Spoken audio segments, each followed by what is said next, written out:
بسم اللہ الرحمن الرحیم۔ ایک دیہاتی اپنے بیٹے کو کراچی کلفٹن کے ایک مشہور انگلش میڈیم سکول میں داخل کروانے لے گیا۔ پرنسپل نے لڑکے کا انگلش میں انٹرویو لیا اور اس کے بعد جب لڑکا ناکام ہوا تو اس کے والد سے کہا کہ آپ کا بیٹا اس ادارے کے قابل نہیں ہے، بہتر یہی ہے کہ آپ اپنے بیٹے کو واپس اپنے دیہات لے جائیے اور اسے گائے بھینسوں کے گوبر صاف کروائیں۔ یہ ایک ایسا طنز تھا جس کو سن کر لڑکے کی آنکھیں سرخ ہو گئی۔ لڑکے نے پرنسپل سے کہا کہ ایک دن ضرور آئے گا جب آپ مجھ سے ملنے کے لیے ترسیں گے۔ پرنسپل یہ سن کر مسکرانے لگا۔ لڑکا اپنے باپ کے ساتھ واپس لوٹ آیا اور اس کے بعد گھر کی چھت پر سونا شروع کر دیا۔ اس کا باپ حیران ہوا کہ اس کے بیٹے کو آخر ہوا کیا ہے۔ ایک دن اس نے چھت پر جھانک کر دیکھا تو کیمبرج یونیورسٹی کے سب سے کم عمر سائنسدان ڈاکٹر عبدالصمد بلوچ کی داستان، جن کو کراچی کے ایک اسکول پرنسپل نے کہا تھا بہتر یہ ہوگا کہ تم گاؤں جاؤ اور اپنے والد صاحب کے ساتھ زمینوں پر مدد کرو۔ پاکستان کے صوبہ بلوچستان کے پسماندہ ضلع کیچ کے دور دراز گاؤں بلیدیا کے رہائشیوں نے کبھی سوچا بھی نہیں ہوگا کہ ان کے علاقے کے ایک متوسط طبقے کے زمیندار کا بیٹا خلائی ٹیکنالوجی پر کام کرنے والا سائنسدان اور برطانیہ کی کیمبرج یونیورسٹی میں اپنے ڈپارٹمنٹ کا سب سے کم عمر سینئر ریسرچ سائنسدان اور فیلو ہونے کا اعزاز حاصل کرنے والا ہے۔ میرا تعلق ایک ایسے علاقے سے ہے جہاں پر تعلیم کا کوئی زیادہ رواج نہیں تھا، بلکہ پورے علاقے میں گنتی ہی کے چند لوگ ہوں گے جو خط وغیرہ پڑھ سکتے ہوں گے۔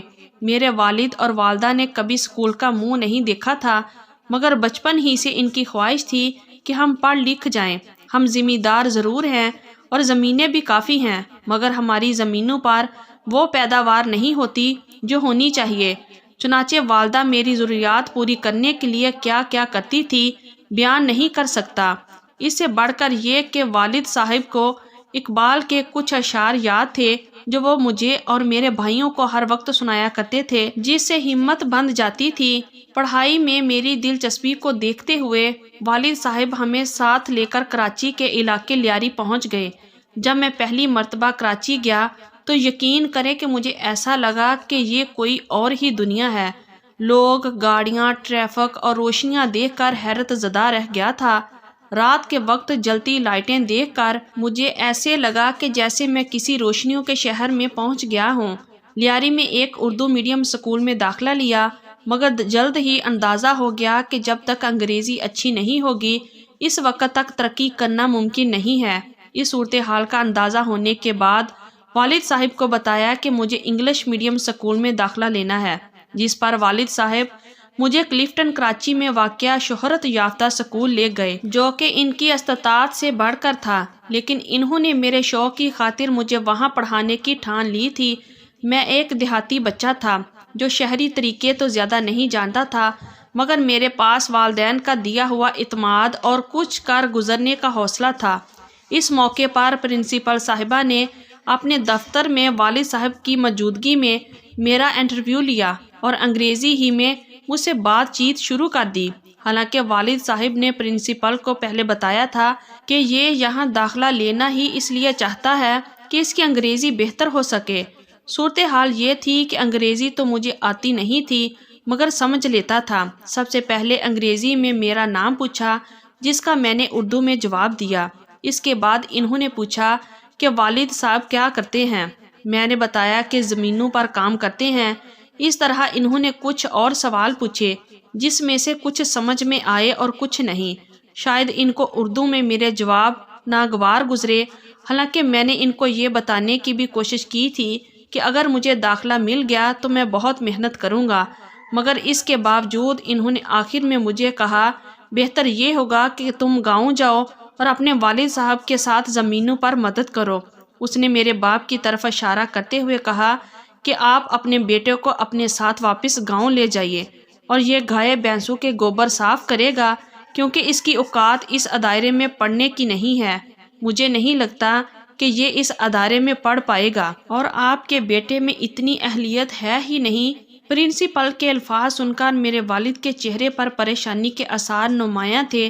یہ ایسے الفاظ تھے جن کو سن کر میری آنکھوں میں آنسو آ گئے تھے۔ جبکہ والد صاحب مجھ سے نظریں چرا رہے تھے۔ میں نے بغیر سوچے پرنسپل سے کہا کہ کچھ عرصہ بعد آپ مجھ سے ملنے کے لیے ترسیں گے۔ میری بات سن کر پرنسپل نے مسکرانا شروع کیا۔ یہ بہت بڑی بات تھی جو میں نے کہی تھی، اور وہ بھی بغیر سوچے سمجھے، لیکن اب میں نے سوچ لیا تھا کہ میں کچھ بن کر دکھاؤں گا۔ میں اس وقت 7ویں کلاس کا طالب علم تھا۔ میرا دل ٹوٹ سا گیا، مگر میری تو تربیت ہی کچھ اور طرح ہوئی تھی۔ مجھے تو حوصلے اور عزم کا سبق سکھایا گیا تھا۔ میں واپس اپنے باپ کے ساتھ گاؤں آ گیا۔ میں نے ابا جان سے کہا کہ میں چھت پر ہی سوؤں گا۔ ابا جان حیران ہوئے کہ اتنی سردی میں باہر چھت پر کیسے سوئے گا، لیکن میں نے یہ سوچ لیا تھا کہ میں اب نیلی چھت کے نیچے ہی سویا کروں گا۔ ابا جان نے مجھ سے پوچھا کہ بیٹا ایسا کیا ہے، تم ایسا کیوں کر رہے ہو، یوں کھلے آسمان کے نیچے کیوں سو رہے ہو؟ میں نے ابا سے کہا، ابا جان، پرنسپل کی باتیں سن کر میرا دم گھٹ چکا ہے۔ میں آزاد فضا میں سانس لینا چاہتا ہوں۔ میں ان تاروں کو محسوس کرنا چاہتا ہوں۔ میری منزل اتنی ہی دور ہے جیسے کہ یہ تارے۔ میں جانتا ہوں کہ زندگی میں بہت ساری مشکلات کا سامنا کرنا پڑے گا، لیکن میں وہ منزل حاصل کر کے ہی رہوں گا۔ بیٹے کی بات سن کر باپ کی آنکھوں میں آنسو جاری ہو گئے۔ باپ نے کہا، بیٹا، میری دعائیں تمہارے ساتھ ہیں۔ تم اس پرنسپل کی باتوں کو دل پر نہ لو، بلکہ ہمت اور عزم کے ساتھ اپنی محنت جاری رکھو۔ انشاءاللہ تجھے اپنا مقام ضرور ملے گا۔ یہ بات تو ذہن نشین ہو گئی تھی کہ انگریزی سیکھنا لازم ہے۔ لیاری میں ہی ایک انگلش میڈیم سکول کے بینرز اور پوسٹرز لگے ہوئے تھے۔ میں نے والد صاحب سے کہا کہ مجھے اس سکول میں داخل کروا دیں۔ انگریزی سیکھنے کے لیے میں نے خود ہی کوشش کر دی۔ کبھی انگریزی اخبار مل جاتا تو وہ پڑھتا، کبھی گرامر کی کوئی کتاب پڑھ لیتا۔ ساتھ میں سکول کے اساتذہ سے جو مدد مل جاتی، اس سے پڑھائی بھی کر لیتا تھا۔ گو کہ یہ ایک چھوٹا سکول تھا، لیکن کچھ اساتذہ انتہائی محنت سے پڑھایا کرتے تھے۔ جب میٹرک کے امتحان تھے تو لوگوں نے مجھے بھی نقل کرنے کی ترغیب دی، مگر میں نے انکار کر دیا کہ مجھے اپنی محنت کا پھل چاہیے، اور محنت کا پھل ضائع نہیں ہوتا۔ یہی میری والدہ کی بھی مجھ کو نصیحت تھی، اور ہوا بھی یہی۔ میٹرک کا جب نتیجہ آیا تو میرا A1 گریڈ آیا تھا۔ میں نے میٹرک سن 2008 میں کیا تھا، جبکہ اسی سال کے آخر میں DG سائنس کالج کراچی میں داخلہ لینے میں کوئی دقت پیش نہیں آئی۔ مایہ ناز سائنسدان ڈاکٹر عبدالقدیر خان بھی اس کالج کے طالب علم رہے تھے۔ FSC کے دوران میں ٹیوشن بھی پڑھاتا رہا، کیونکہ ظاہر ہے والدین پر اتنا بوجھ نہیں ڈال سکتا تھا، لیکن اس کی دوسری وجہ یہ بھی تھی کہ مجھے درس و تدریس اور تحقیق سے دلچسپی تھی۔ مجھے لگا تھا کہ اگر میں پڑھاؤں گا تو زیادہ سیکھوں گا، اور ہوا بھی یوں ہی۔ FSC کا سلسلہ اسی طرح چلتا رہا، اور جب نتیجہ آیا تو یہاں پر بھی میں نے A1 گریڈ حاصل کیا۔ FSC کے بعد خیبر پختونخوا کے شہر صوابی میں Ghulam Ishaq Khan institute of engineering science and technology میں داخلے کے لیے انٹری ٹیسٹ دیا۔ تیاری پوری تھی، چنانچہ انٹری ٹیسٹ شاندار طریقے سے پاس کیا اور 100% اسکالرشپ ملی۔ میرے بھائیوں نے تعلیم کو عملاً خیر آباد کہہ دیا تھا۔ وہ چھوٹے موٹے کاروبار کر رہے تھے، جس سے وہ ہر ماہ مجھے معقول سی رقم بھیج دیتے تھے۔ یہ رقم مجھ جیسے طالب علم جس کی ساری توجہ تعلیم پر تھی، جبکہ یونیورسٹی کی تعلیم تو تھی ہی اسکالرشپ پر، مطلب یہ کہ 7ویں کلاس میں کراچی آنے کے بعد جو مسائل شروع ہوئے تھے وہ FSC کرنے اور یونیورسٹی میں داخلہ لینے کے بعد ختم ہو چکے تھے، اور کامیابیوں کا سفر شروع ہو گیا تھا۔ آج اگر میں تحقیق سے وابستہ ہوں تو در حقیقت یہ مجھے غلام اسحاق خان انسٹیٹیوٹ میں پروفیسر فضل احمد خالد 17 امتیاز کی ترغیب اور حوصلہ افزائی تھی کہ میں نے یونیورسٹی ہی میں فیصلہ کر لیا تھا کہ مجھے تحقیق سے وابستہ ہونا ہے۔ یونیورسٹی سے میں 2009 میں فارغ ہوا اور اسی سال Engro polymer and chemical Karachi میں ملازمت شروع کر دی۔ 1 سال تک ملازمت کرتا رہا۔ اس دوران تحقیق اور اعلیٰ تعلیم کے مختلف اسکالرشپ پروگرامز اور اداروں سے رابطہ کرتا رہا، جس کے بعد مجھے جاپان، کوریا، کینیڈا، جرمنی، امریکہ اور ابوظہبی سے اسکالرشپ کی آفر ہوئی۔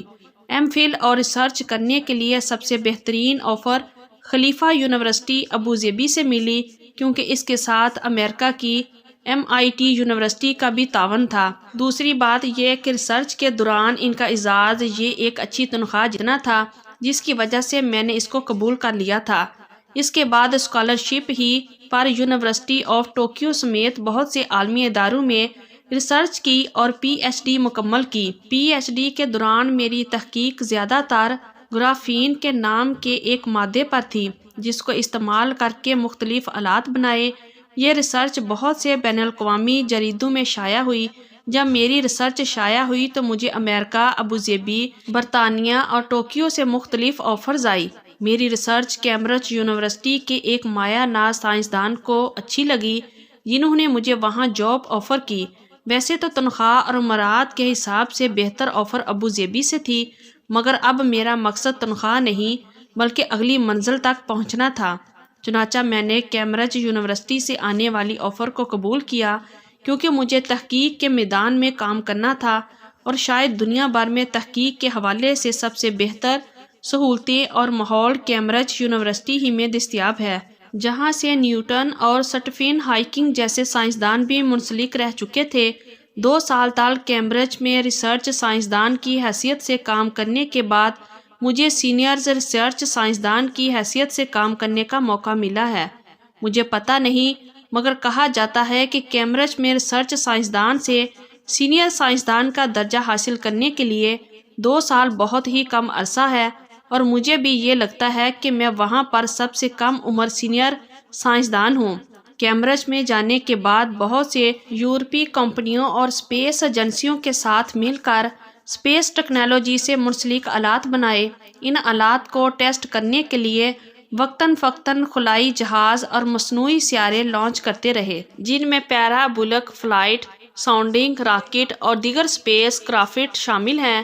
گرافین کو پہلی مرتبہ خلا میں بھی لے جانے کا موقع ملا۔ مختلف تحقیقات بھی جاری ہیں جس میں سینئرز کے علاوہ خلا میں اگر جسم پر زخم لگ جائے تو اس کو کس طرح بھرا جا سکتا ہے، اس پر بھی کام جاری ہے۔ اس کے علاوہ پاکستانی طالب علموں کے لیے برطانیہ سے کچھ تنظیموں کے ساتھ مل کر ایک پروجیکٹ شروع کر رہے ہیں جس میں ان کو سیٹلائٹ کی سہولت فراہم کرنے کی کوشش کر رہے ہیں۔ اگر مجھے موقع ملا تو اپنے ملک میں جا کر کام کرنے پر فخر محسوس ہوگا۔ زندگی کی اس دوڑ اور اپنی کامیابی سے میں نے سبق سیکھا ہے کہ لوگوں کی تنقید اور طنز برے فکرے آپ کے لیے مفید بھی ثابت ہو سکتے ہیں۔ یہ آپ پر ڈپینڈ کرتا ہے کہ آپ ان کو کیسا جواب دیتے ہیں، آپ کا رد عمل کیسا ہوتا ہے۔ کیا کسی کے طنز یا تنقید سے آپ مایوس ہو جاتے ہیں یا پھر آپ کو ایک نئی انرجی ملتی ہے؟ مجھے اس اسکول کے پرنسپل کا فقرہ آج بھی یاد ہے۔ پرنسپل صاحب کے اس طنزیہ فقرے کے بعد مجھے ایک نئی طاقت ملی تھی۔ اپنے والدین کی دعا کی بدولت اور اپنی محنت کی وجہ سے آج میں نے بہت کامیابیاں سمیٹی ہیں۔ تو یہ تھی ہماری آج کی سٹوری۔ اگر آپ لوگوں کو اچھی لگی ہے تو پلیز ویڈیو کو لائک کیجیے اور ہمارے چینل کو بھی سبسکرائب کیجیے۔ شکریہ، اللہ حافظ۔